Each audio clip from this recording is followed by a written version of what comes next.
Apa boleh menghadiri kajian yang membahas Quran dan Sunnah yang disampaikan oleh orang ustadz yang belum memahami Islam dengan pemahaman sahabat? Coba aja, nggak akan saya jawab boleh tidaknya. Dia ambil Quran, ambil hadis, lalu dia memahami Quran dan hadis bukan dengan pemahaman sahabat, tapi dengan filsafat, dengan disiplin ilmu lain yang bukan alat untuk membedah Quran Sunnah, atau dengan otaknya. Apa yang terjadi? Salah pemahaman. Tapi kita karena kebodohan tidak menyadari itu salah. Di sana benar, oh benar ini ayat yang dijelaskan. Ayatnya pasti benar ya. Apanya yang salahnya? Penjelasannya. Karena tanpa ilmu. Bukankah kita punya akal? Betul. Tapi akal bukan alat untuk membedah Quran dan Sunnah. Contoh, HP. Kita punya akal. Bisa nggak akal saya menerangkan kenapa HP ini bisa ngomong? Bisa dipakai sebagai alat komunikasi dengan orang yang berada di tempat yang sangat jauh. Padahal saya bukan punya akal. Bisa nggak akal saya dijadikan alat untuk memahami ini? Nggak bisa. Dipaksa, pokoknya coba, kamu akalmu kemana? Coba.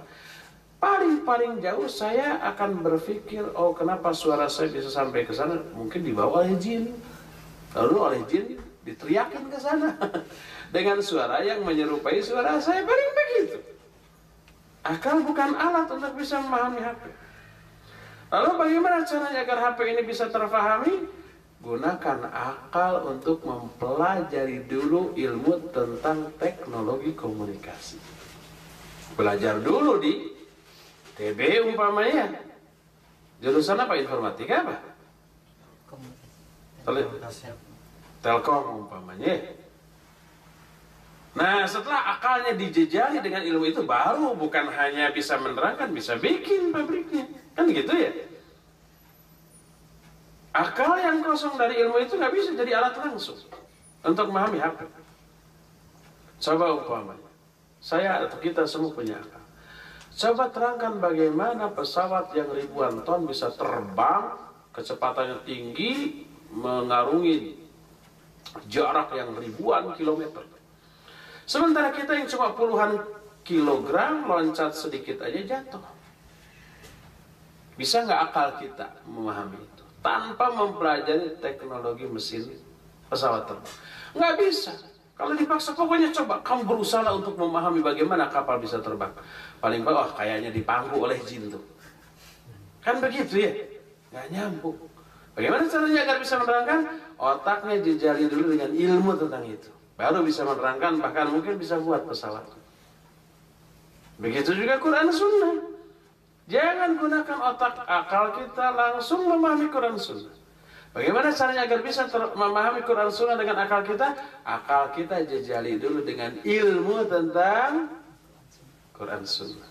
Ilmu syar'i, ilmu tafsir, ilmu hadis, ilmu bahasa, ilmu semua ilmu yang dibutuhkan untuk memahaminya. Baru setelah akalnya dipenuhi dengan ilmu itu, ya, jadi bukan akal yang menjadi alat untuk memahami Quran Sunnah, tapi ilmu alat itulah yang harus dipahami oleh akal. Logis nggak penjelasannya? Logis, masuk akal.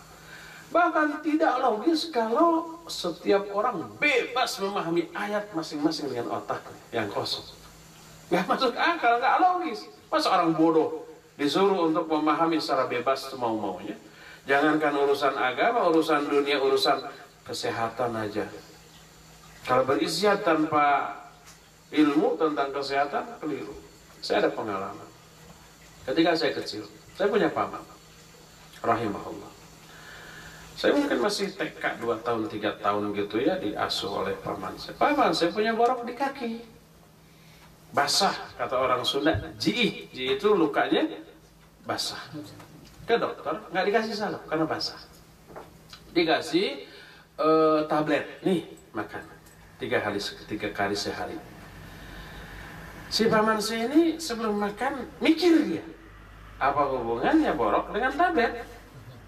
Dia mikir kayaknya dimakan, kandungan tablet disebar ke seluruh tubuh, diantaranya ke yang borok itu mungkin diperbaiki dari dalam gitu. Dia mikir, pertama prosesnya lama, kedua nggak fokus karena disebarkannya ke seluruh tubuh kan. Akhirnya dia mikir, oh kalau begitu udah aja ini tablet dibubukkan lalu ditaburkan langsung ke lukanya, langsung tuh fokus dan cepat gitu ya. Akhirnya nggak dia minum itu, dia istihad dengan otaknya sendiri tentang masalah kesehatan. Jadi setiap datang waktu berobat, dia tumbuk, dia taburkan, sudah gitu sampai habis. Sembuh enggak? Enggak, tambah parah. Datang lagi ke dokter, kok dokter enggak sembuh? Obatnya habis? Habis. Dosisnya benar enggak 3 kali sehari? Iya betul, tapi dok enggak saya minum. Loh, gimana? Ditaburkan saya hancur. Dasar bodoh. Loh, kan itu langsung. Ya bukan begitu. Tak ada yang kerja obat itu bukan. Coba, ya. Seperti logis enggak? Seperti logis menurut orang bodoh. Kalau nggak memahami cara kerja obat, cara kerja tubuh di dalam memproses obat yang ditelan kepada luka tersebut, ya jangan istihad dengan kebodohan. Untuk bisa memahami itu sekolah dulu loh 6 tahun. 4 tahunnya teori, 2 tahunnya praktek koas dengan bimbingan dokter yang sudah berpengalaman gitu kan.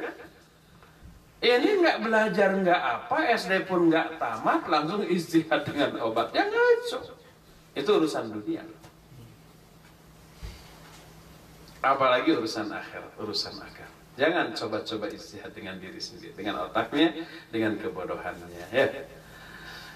Jadi kalau orang ustadz menjelaskan Quran Sunnah tanpa ngerti bahasa Arab, tanpa ngerti ilmu tafsir, tanpa merujuk kepada para sahabat, dijamin penjelasannya keliru dan salah karena dengan kebodohan. Coba yang keliru yang begitu kita ikuti, apa yang terjadi? Ikut terbawa keliru dan salah. Simpulkan sendiri ya.